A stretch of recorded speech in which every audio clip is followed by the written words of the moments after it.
Comment allez-vous? Je vais très rapidement vous entretenir. Voilà. Vous entretenir.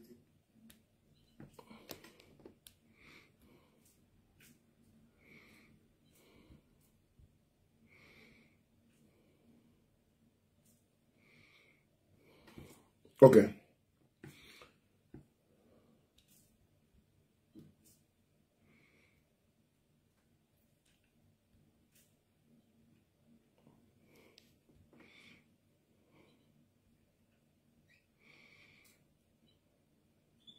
Ok.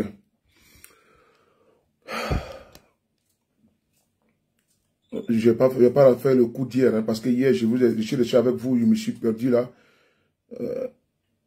Je ne vais pas faire le coup. Je vais juste, parce que des petites vidéos flash comme ça sera bien. Donc, il y a fait une petite vidéo flash encore comme hier. Voilà. Je vais tous saluer. Merci beaucoup d'être connectés. Voilà. Attends, je vais mettre ici Bluetooth, voilà.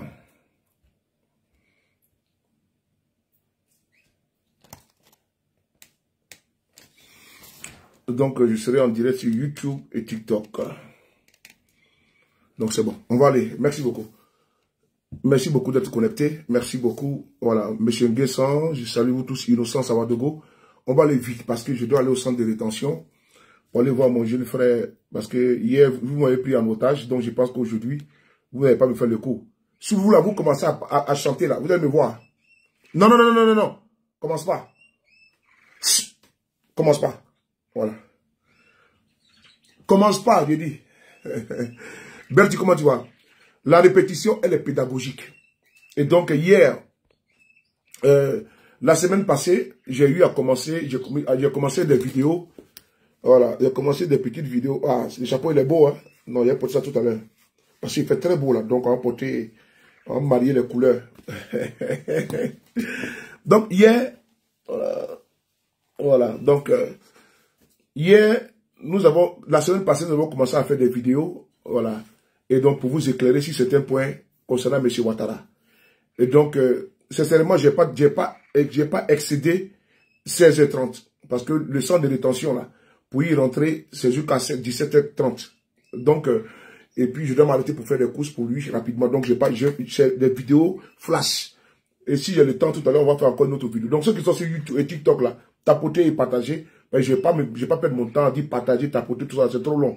Donc, j'ai pas le temps pour ça. Donc, si vous voulez tapoter, partager, voilà. Zasso, comment tu vas? Mon ami Zasso, en global. On se comprend. On est ensemble. Alors, qu'est-ce que je voulais dire?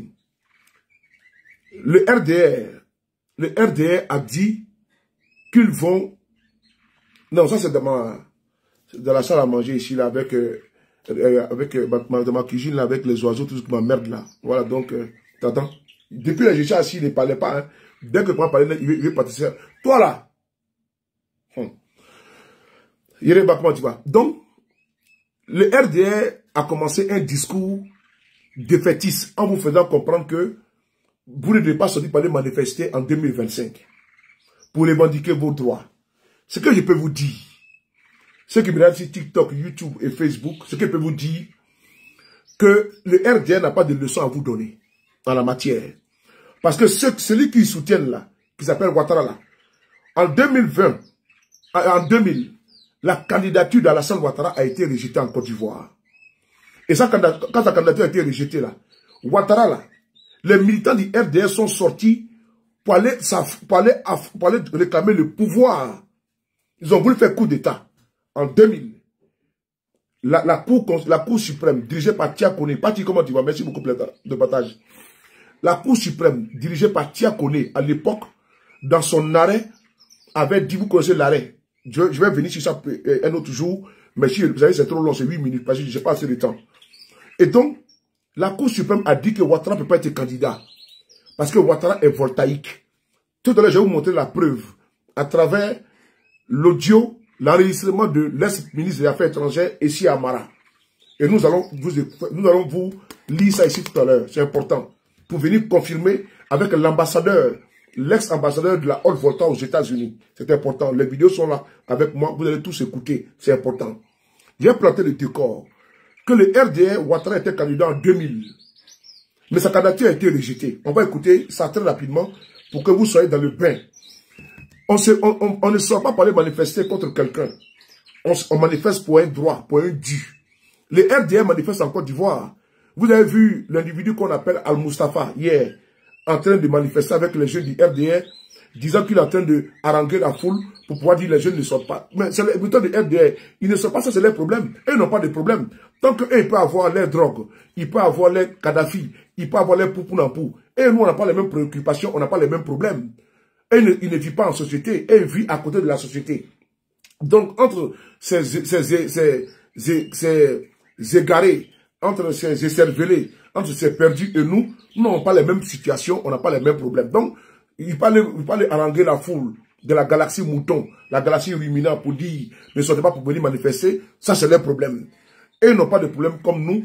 Nous, on n'a pas de problème, on n'a pas les mêmes agendas, on n'a pas les mêmes calendriers. Donc, les moutons du RDR peuvent ne pas sortir pour venir manifester, ça les engage.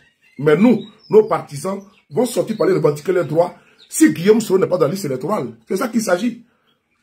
Et au niveau du PPACI, les pro-babo, mais ils vont sortir pour aller manifester le droit de même que les RDA ont fait en 2000 là. C'est comme ça, nous aussi on va sortir pour aller manifester notre droit. Je vais vous montrer ici les preuves. Donc ne vous laissez pas distraire, ne vous laissez pas, comment dirais-je, emporter par les dilatoires des militants du RDR et les suites. Quand il dit les suites, c'est qui? C'est, effectivement, il faut bloquer les bâtards là. Voilà. Les Karel Joly là.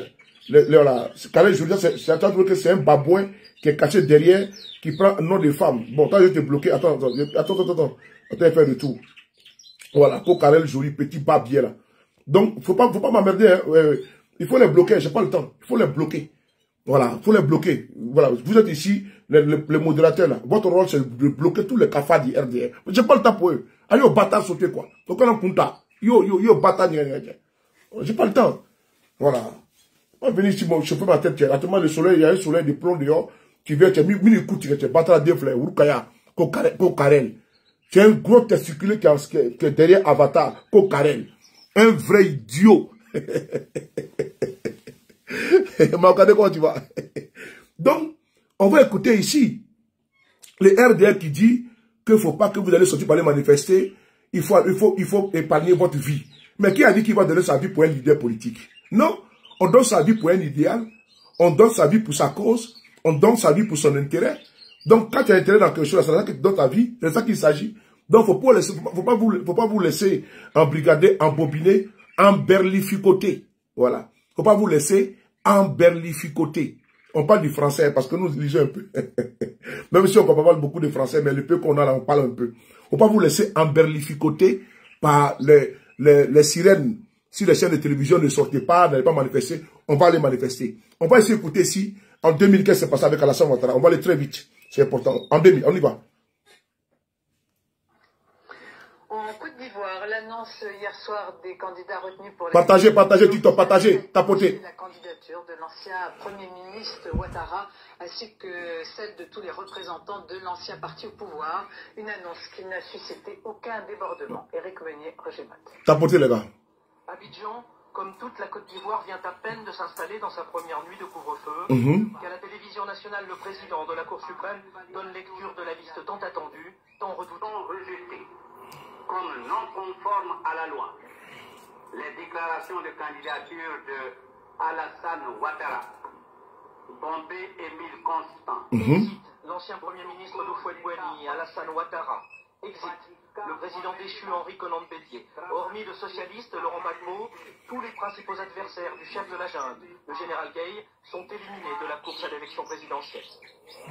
L'éviction d'Alassane Ouattara était attendue. Appelant ses partisans au calme, l'intéressé n'en dénonçait pas moins ce matin une injustice, autant par avance toute légitimité au scrutin du 22 octobre prochain.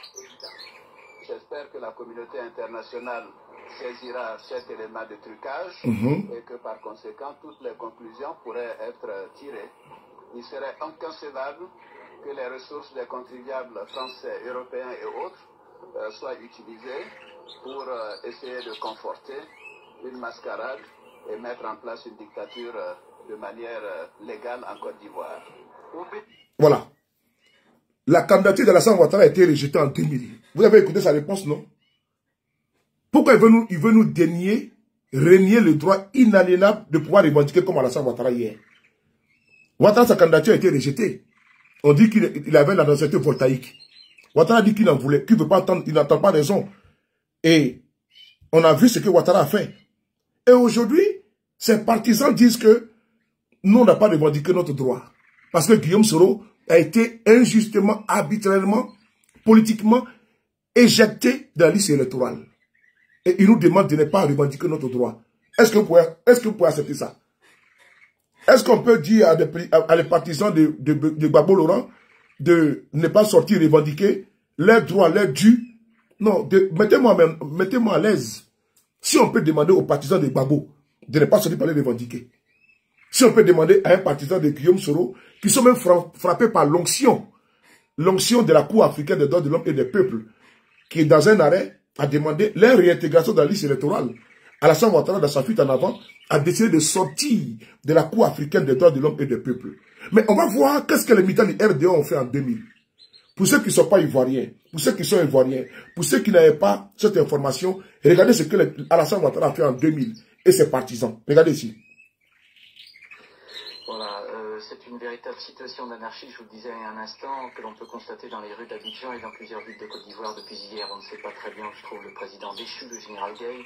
C'est en revanche qu'Alassane Ouattara, qui fut écarté de l'élection présidentielle, a trouvé refuge dans l'ambassade d'Allemagne. Mais tout au long de cette journée, des affrontements très violents ont eu lieu entre partisans de M. Ouattara et partisans du président officiellement élu, Laurent Gbagbo. Au total, plus de 70 morts, donc depuis mardi.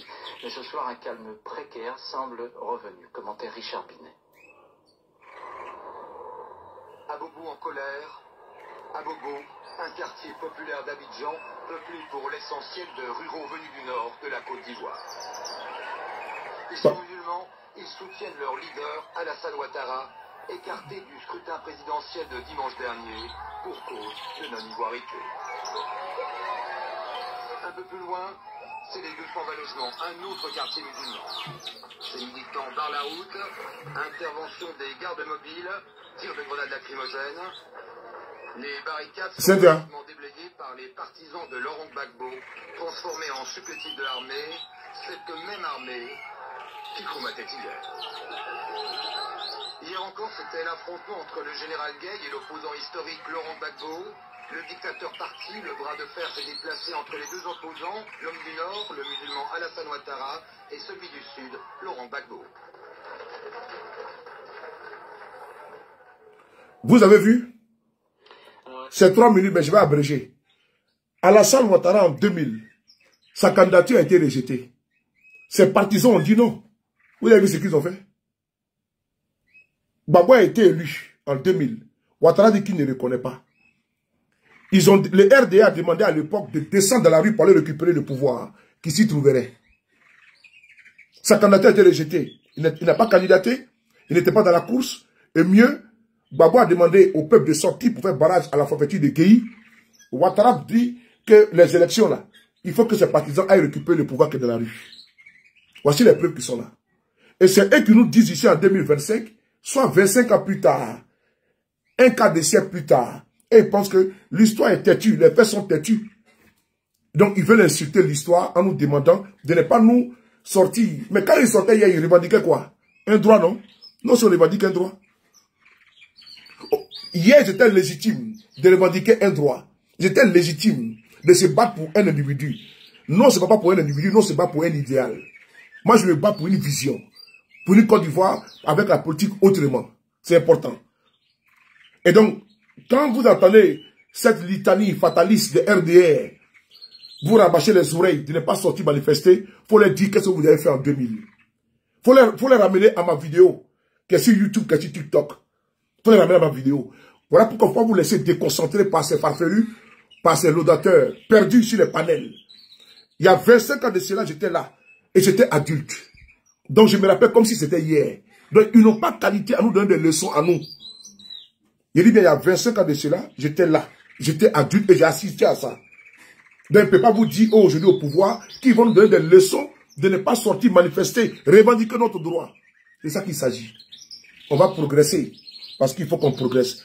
C'est même Ouattara qui dit que lui, mais la décision de la Cour suprême a été frappée par quoi? Parce que Ouattara, il est voltaïque. Ouattara, il est voltaïque.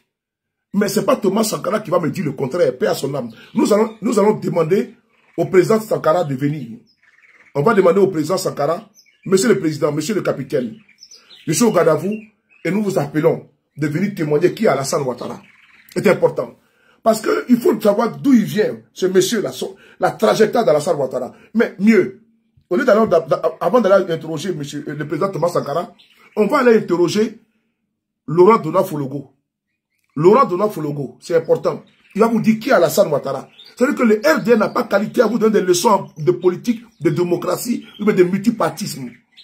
Ils sont d'abord disqualifiés. Depuis quand un manchot peut porter, n'est-ce pas, 2 seaux d'eau? Depuis quand? Ou souris pas avec bagage. Donc c'est ceux-là qui ont parlé de politique. Et mieux vous les voyez sur les panels. Ils sont agressifs. Ils sont barbares. Ils sont violents. Ils menacent à tout va. Et ils pensent pouvoir nous effrayer. Mais on ne peut pas effrayer une femme enceinte avec une banane. Mouillé, c'est mouillé. Il n'y a pas de mouillé sec. Signé B52. Alors on va écouter ici Fologo. Il va nous dire qui est Alassane Ouattara. D'où vient-il? Parce que ce monsieur, depuis longtemps, il a une posture machiavélique. Ce monsieur, depuis Mathusalem, depuis belle lurette, ce monsieur est un poussi congénital. Ce monsieur, c'est quelqu'un qui se réunit, qui se dédie à chaque fois. C'est une personne caméléonique. C'est un caméléon humain. Un caméléon intellectuel. C'est-à-dire un caméléon générationnel. Parce que même dans sa génération, on ne sait pas qui il est.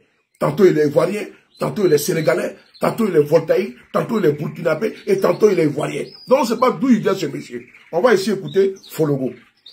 Je vous ai dit à 30, il va arrêter à 30. Vous là, après vous allez me voir. Ma bâtard sauter quoi? Après vous allez me sentir. Vous là. Parce que vous me provoquez. Ouattara sort du téléphone. Ouattara sort du téléphone. Joe, Ouattara dans mon téléphone. Hein.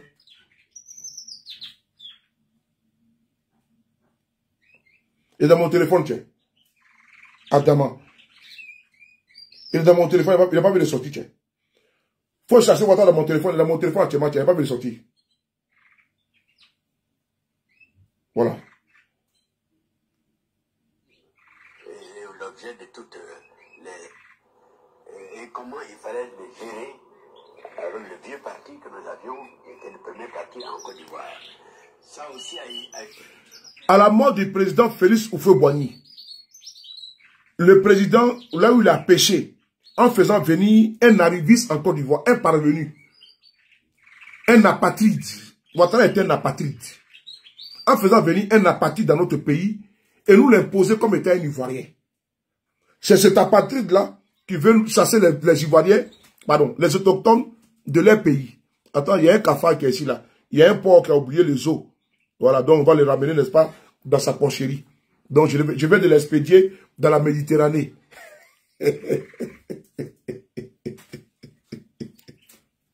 Ah, oui.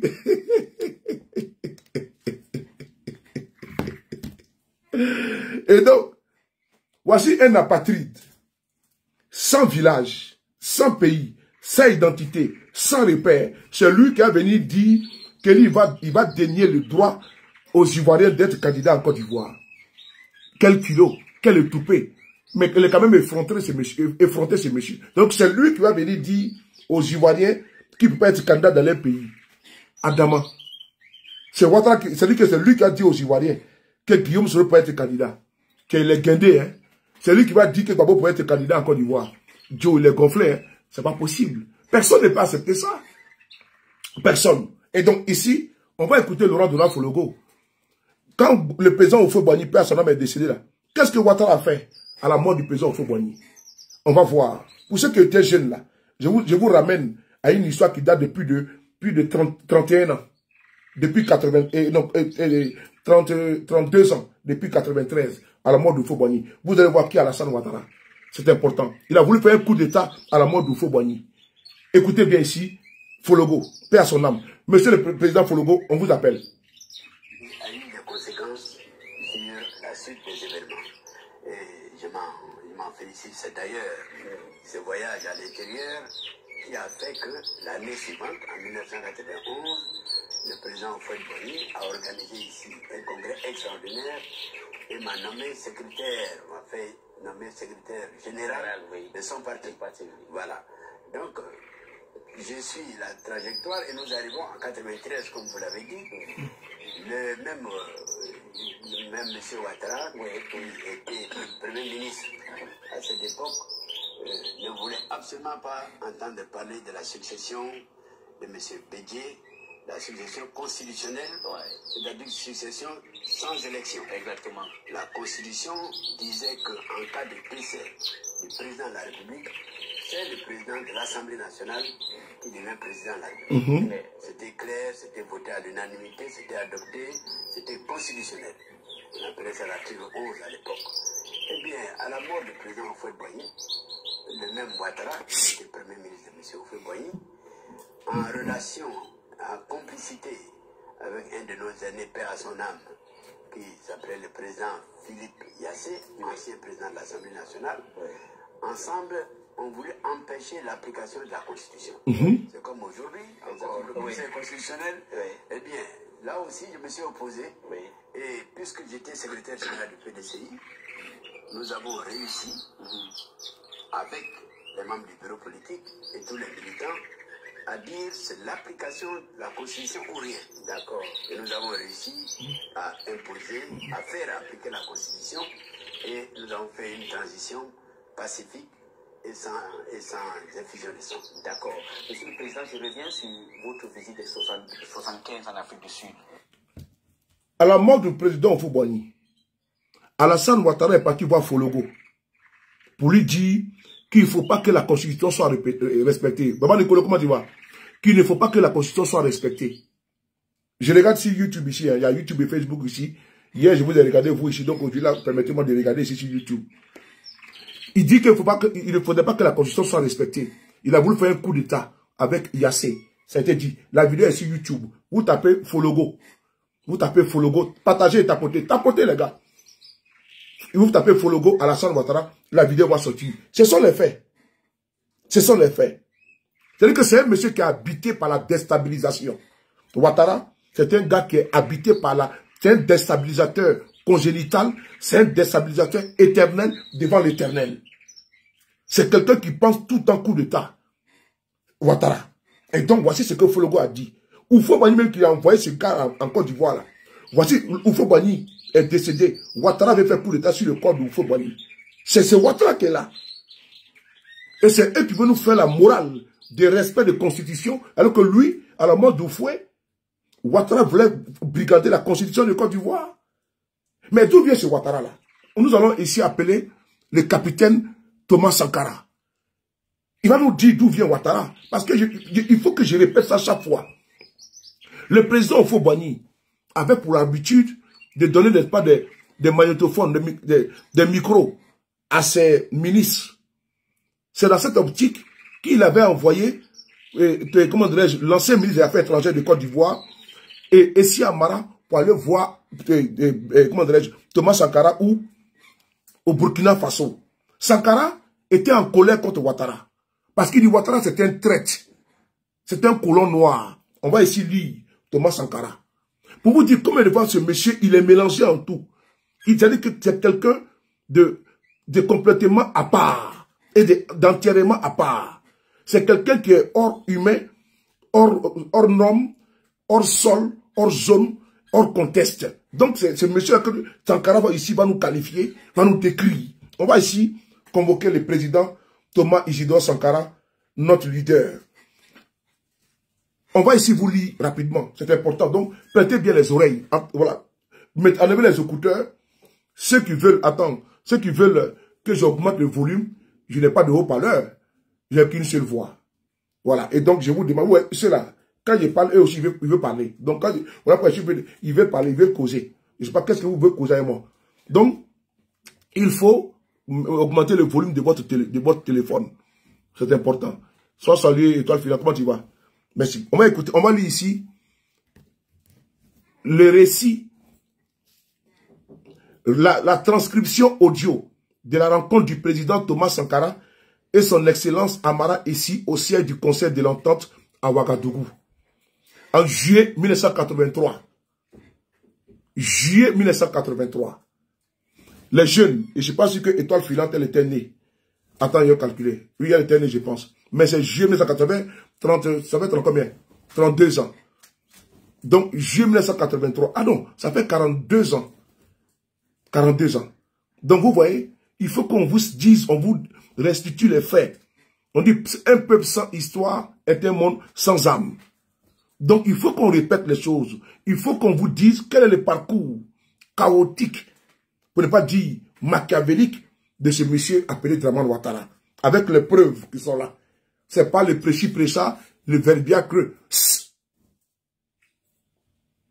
Le verbia creux, n'est-ce pas, des moutons et la galaxie moutons. Taliban était débloqué. Faut pas m'emmerder. Donc, je continue. On va ici lire la transcription audio de la rencontre du président Thomas Sankara et son excellence Essi Amara. En juillet 1983. Mon ami et condisciple Arba Diallo. Écrivez Arba Diallo.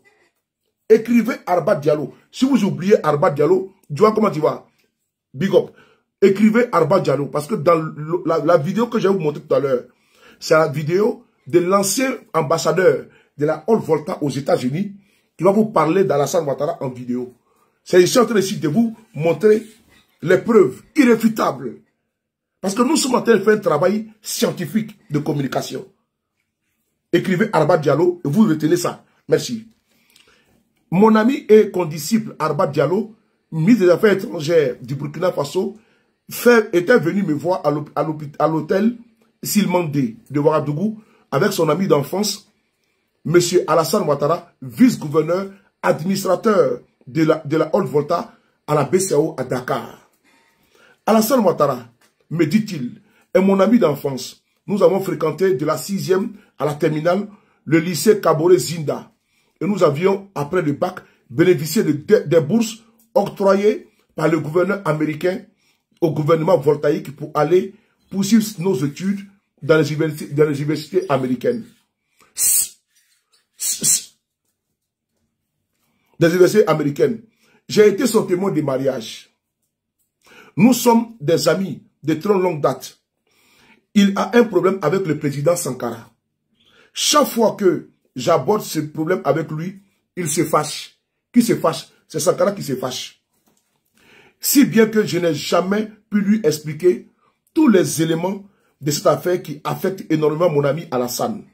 Sankara t'apprécie énormément depuis nos rencontres à mon domicile en 1970. Vous allez souvent ensemble dans les boîtes de nuit. Tu es le seul ami en qui il a confiance en Côte d'Ivoire dans ce contexte difficile que connaissent les relations entre les deux pays. Page 2. Comme tu le rencontres demain à 8 h, nous t'avons apporté son dossier pour que tu lui expliques tous les éléments qu'il contient. Alassane avait bénéficié d'un prêt de la BCAO pour construire sa maison de retraite dans son pays. Les conditions de ce prêt sont contenues dans ce dossier que voici. Les loyers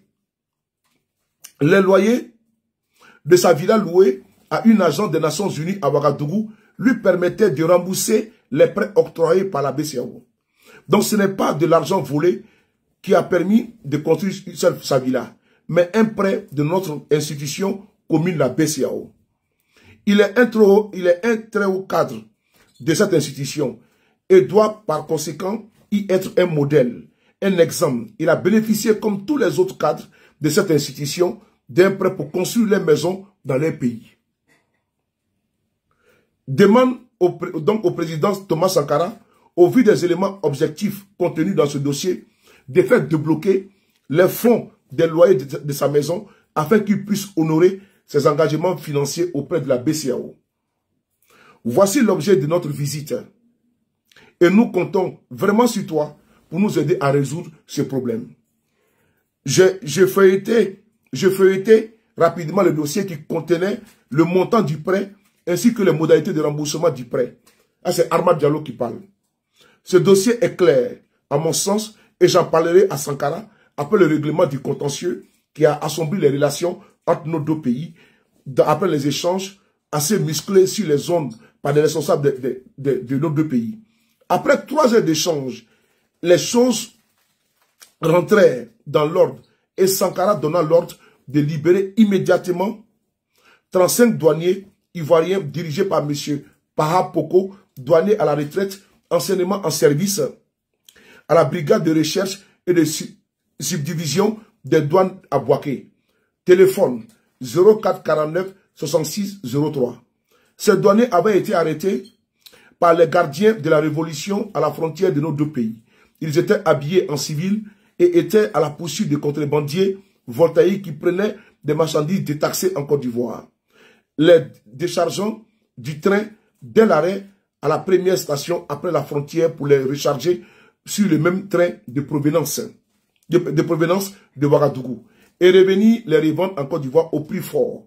Dieu merci, tous les malentendus furent levés et Sankara m'exprima tout le respect qu'il avait pour le président Félix Houphouët-Boigny, dont le plus grand admirateur au Burkina Faso était son père, un actif militant du RDA, en Haute-Volta, depuis la création de ce parti. Il me demanda d'exprimer tous les regrets au président Houphouët-Boigny pour ses propos discourtois, tenus sur les zones par les responsables de la révolution. Ce sont des jeunes enthousiastes qui viennent de faire leur entrée dans une révolution. Ils sont certes enthousiastes, parfois incontrôlables, et parlent à tort ou à raison, sans instruction de leur hiérarchie. Ce sont des fautes à corriger et au fur et à mesure que les institutions appropriées seront mises en place avec des vrais responsables rompus à la gestion de l'État, nous avons trinqué avec des verres remplis de dolo, entre guillemets, liqueur de mille pour sceller l'amitié retrouvée. C'est dans cette euphorie que j'ai sorti de mon cartable le dossier Alassane Ouattara. À l'évocation de ce nom, écoutez bien la partie là, c'est là que ça devient intéressant. Ce que Sankara pense d'Alassane Ouattara, c'est là que ça devient intéressant. À l'évocation de ce nom, il me dit, ne me parle plus de cet individu. Je lui dis, il faut qu'on en parle, car c'est un problème qui touche notre région, et plus précisément la BCAO, dont les ressources sont sous la responsabilité de la Côte d'Ivoire, qui doit veiller sur la saine gestion des finances de cette institution à travers le gouverneur ivoirien Fatiga. Ton ami, notre ami commun, Alba Diallo, c'est que personne ne peut plus prononcer devant moi le nom d'Alassane Ouattara. Chouabayo, comment tu vas? Le nom d'Alassane Ouattara. La révolution d'Alassane Ouattara, c'est partie 3, voilà. Page 4. C'est un traite. Voici Sankara dit quoi? C'est un traite. Un traite non seulement à l'égard de son pays, le Burkina Faso, mais également un traite vis-à-vis de toute l'Afrique. Alassane Ouattara est le prototype d'Africain que nos anciens colonisateurs ont disséminé sur la scène internationale pour travailler en leur faveur contre les intérêts de notre continent. Aujourd'hui, avec le tapage sur la soi-disant lutte pour les droits de l'homme et la prolifération des ONG qui travaillent pour leur maître, nous sommes contraints de tenir compte de cette réalité. À mon fort intérieur, j'aurais souhaité faire fusiller publiquement Alassane Ouattara dans la cour centrale du grand marché de Ouagadougou. C'est ce que dit ici Thomas Sankara sur Alassane Ouattara. C'est important. Ceux qui veulent le document, j'ai tout, je vous envoie. À mon fort intérieur, j'aurais souhaité faire fusiller publiquement Alassane Ouattara dans la cour centrale du grand marché de Ouagadougou, et ceci à une heure de grand rassemblement. Cette mise en scène pour une telle exécution devrait être un exemple pour éradiquer cette mauvaise graine du type Alassane Ouattara qui pullule dans nos États africains. Alassane Ouattara est un ingrat, sans scrupules, un imposteur, dénié de tout sentiment pour le peuple burkinabé. Il n'éprouve aucun patriotisme, ni à l'égard de son pays, ni à l'égard de l'Afrique. Il est tout simplement un bon et loyal serviteur pour ses maîtres qui nous ont colonisés. Comme notre génération, Alassane Ouattara avait bénéficié d'une bourse d'études de la 6e à la terminale au lycée Kaboré Zinda. Cette bourse est le sacrifice du peuple du Burkina Faso qui, sous le soleil, la chaleur, creuse le sol sec, avec un couteau pour planter le sorgho, les milles, dont la commercialisation de ces produits nous sert de recettes pour offrir des bourses à nos jeunes comme lui. Quel égoïste, quel égoïsme, quelle ingratitude. J'ai appelé tous nos patriotes qui occupent des hautes fonctions dans les institutions internationales afin qu'ils viennent m'apporter leur expertise pour résoudre l'épineux problème du développement qu'est le défi de notre continent. C'était un sacrifice pour nous tous d'exprimer ainsi à notre peuple notre reconnaissance pour les sacrifices qu'ils avaient faits pour nous en nous accordant des bourses qui nous ont permis d'étudier dans les meilleurs établissements et acquérir des diplômes qui nous permettent d'exercer des hautes fonctions au sein de nombreuses institutions internationales. En effet, nos conditions matérielles nos conditions matérielles de tous les serviteurs de l'État ne peuvent pas être comparables à celles des autres États plus nantis que nous. Nous devions tous, à commencer par moi-même, Thomas Sankara, le premier, à renoncer à beaucoup des avantages de mes prédécesseurs. Les ministres et autres hauts commis de l'État doivent également faire des sacrifices par rapport à ceux de leurs prédécesseurs dans les régimes précédents. Le train de vie de l'État doit s'adapter à la réalité économique présente de l'État. La plus belle fille ne peut donner que ce qu'elle a. Nous devons réussir à bannir le gaspillage, vivre en conformité avec nos moyens et rompre avec les habitudes criminelles des régimes précédents. Tout ce que j'avais identifié et contacté pour rejoindre mon gouvernement n'ont eu aucune objection, sauf Alassane Ouattara, qui devait occuper le poste de ministre de l'économie et des finances. En effet, les conditions de vie, les multiples avantages matériels à l'extérieur n'ont rien de comparable avec ceux de notre pays. Alassane est uniquement un matérialiste qui ne cherche qu'à vivre dans le confort et le luxe de Washington à Dakar. C'est un homme dangereux, c'est un être dangereux, un valet de l'impérialisme, un pion de ses maîtres à l'extérieur pour exploiter nos pays. Il est un danger, une vermine qui ne mérite qu'une seule chose, l'élimination en Afrique de ce type d'individus pour ne pas contaminer les jeunes qui risquent demain devant notre continent et même devant notre pays et même notre continent au profit des puissances étrangères et notre région. Alassane Ouattara est un danger, le prototype d'une race de personnes africaines qu'il faut éradiquer de l'Afrique pour les missions délicates les plus... Je vais m'arrêter là. Voici la description que fait Thomas Sankara d'Alassane Ouattara. Oui, il vous parle d'Alassane Ouattara ici devant vous. Comme j'ai dit que je m'arrête à 30, j'ai ajouté 4 minutes. Mais je vous l'avais dit tout à l'heure, d'écrire Arbat Diallo. Vrai ou faux? Vous vous souvenez ou pas? Si vous vous souvenez, écrivez-moi que vous vous souvenez. Ça veut dire que vous n'êtes pas absent de la classe. Je vais commencer à porter mes chouchis parce que je dois courir là. Et vous vous en souvenez? J'avais dit, écrivez Arbat Diallo. Vous vous en souvenez? Ok. Donc, je vous dis, voilà, merci beaucoup. Merci beaucoup, Pati. Donc, vous n'êtes pas absent. Guigui Fall. On va maintenant écouter ici l'ancien ambassadeur de la Côte d'Ivoire et de la Haute-Volta au Burkina Faso. On va l'écouter, c'est important. Je vais vous montrer qui est Alassane Ouattara. Voilà, pour ceux qui ne le connaissent pas. On l'écoute ici. Et l'hôtel s'appelait Algreen. Alors, et là, je demande, bon, mais comme on me pêche les étudiants voltaïques, alors, on les a appelés, ils étaient 4. L'un était Alassane Ouattara, l'un était Arbat Diallo. Voilà. Arbat Diallo, lui, il est devenu ministre des Affaires étrangères du Burkina Faso. Et Sankara, puisqu'ils sont partis avec la bourse, et quand ils sont arrivés là-bas, là, c'est le Burkina qui s'occupait d'eux. La Haute-Volta à l'époque. Arbat Diallo, lui, il est revenu pour venir servir son pays. Parce que Sankara l'a appelé. Mais quand ils appelaient Ouattara, Ouattara dit qu'il ne vient pas. Et Arbat Diallo, c'est l'ami personnel de Alassane Ouattara. Quel ingrat. Quel ingrat. C'est important. Sankara, ce qu'il dit là, Les Burkinabés, voilà, voici la vérité qu'elle a. Le volume, mets le volume sur ton téléphone, s'il te plaît. J'ai pas trop, c'est le volume qu'elle a, le maximum. On va écouter. Voilà pourquoi je veux dire des cris Arba Diallo.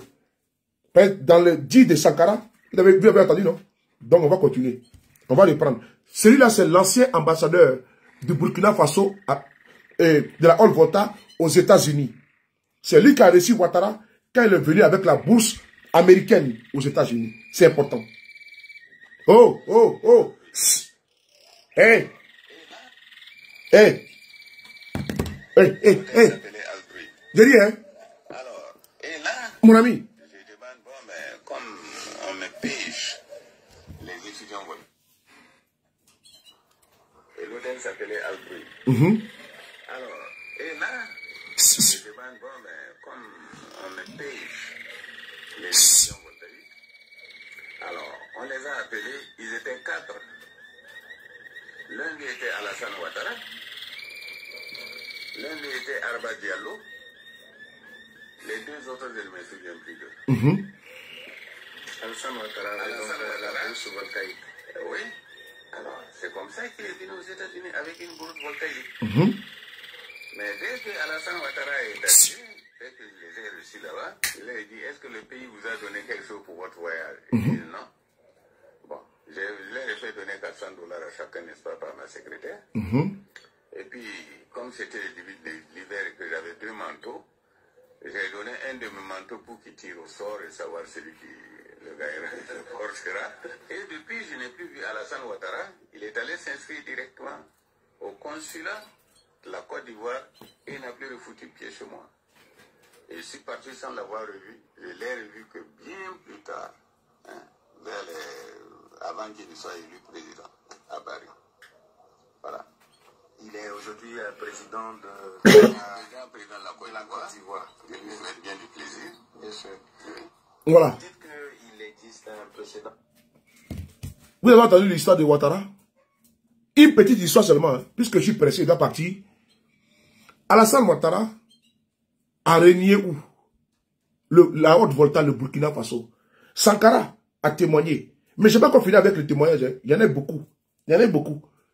Mais je suis en train de corroborer les propos. Parce que, et puis de recoller avec les dits des personnalités.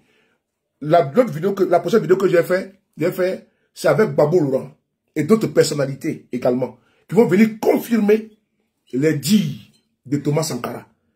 Ici, je viens ici de vous confirmer avec Arba Diallo, avec l'ancien ambassadeur de la Côte d'Ivoire, de Haute-Volta aux États-Unis. Il est venu confirmer ici que Ouattara, son ami, c'était Arba Diallo, ils étaient partis, ils sont allés ensemble avec une bourse voltaïque aux États-Unis. Est-ce que le son est bon? Est-ce que le son est bon? Je vais au centre de rétention pour aller voir le frère. Il faut que je cours. Je vous aime, mais il faut que... Achille, comment tu vas? Il faut que je cours. Je vais au centre de rétention pour aller voir notre jeune frère qui est là-bas. Et je vous dis à tout à l'heure. Merci beaucoup. Prenez soin de vous. À plus tard. Merci.